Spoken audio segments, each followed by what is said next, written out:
Ang pinasasagot po sa akin ay yung hindi abogado. Sabi ko, Mr. Chair, nilapitan ko po sila. Mr. Chair, huwag naman pong ganito. Ilagay naman po natin sa konteksto at sa regulasyon ng ating ginagawa. Tinatanong ko po ay isang constitutional issue. Bakit ang pasasagutin mo sa akin ay hindi man lang abogado? Huwag mo naman akong insultuhin.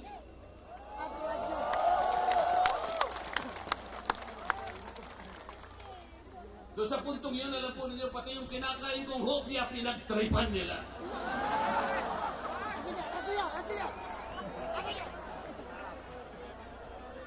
Ang Iglesia ni Cristo ay hindi po laban sa impeachment, sapagkat ang impeachment ay itinatadhana sa saligang batas.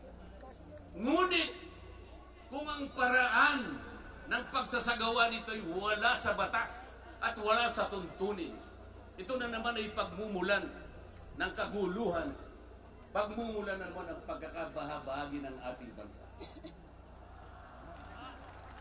Ito po ang gusto nating iwasan. Ito po ang gusto nating iwasan. Iniimbestiga nila po yung confidential funds.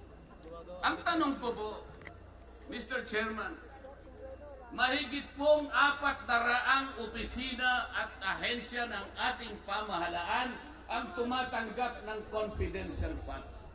At sila din ay natatawagan ng pansin ng Commission on Audit. Bakit naman isang opisina lang ang pinipilit niyong usisain? Hindi ba masyadong halata namang pamumuliti kaya? Ito po yung gusto nating liwanagan. Hindi po tayo laban sa pag-iimbestiga ng katiwalian. Ilagay po natin sa ayos. Sana man lang kumuha sila ng ilang pang mga bahagi ng opisina na kagaya din ng pagkagamit ng confidential funds, sapagkat ang layunin po raw ay makagawa ng batas. Kung talagang gusto ninyong gumawa ng batas, kasi po in aid of legislation, palagi po ito ang nagagamit, inquiry in aid of legislation. Nasa saligang batas po naman talaga ito. Kaya lang, meron pong limitasyon ang inquiry in aid of legislation. Ano po yung unang limitasyon? Kailangan po meron ka ng nakabalangkas na batas, panukala. Hindi mo lang makumple-kumpleto sapagkat nag-aatubili ka, baka merong impact ito sa ibang sektor. Kaya tatawag ka ng mga tao na makatutulong sa'yo para sa ganun makumpleto mo ang iniisip mong panukalang batas. Pagka ganun, alam niya kung sinong tatawagin niya. At alam niya rin kung anong itatanong niya. Hindi po ganun ang nangyayari ngayon eh.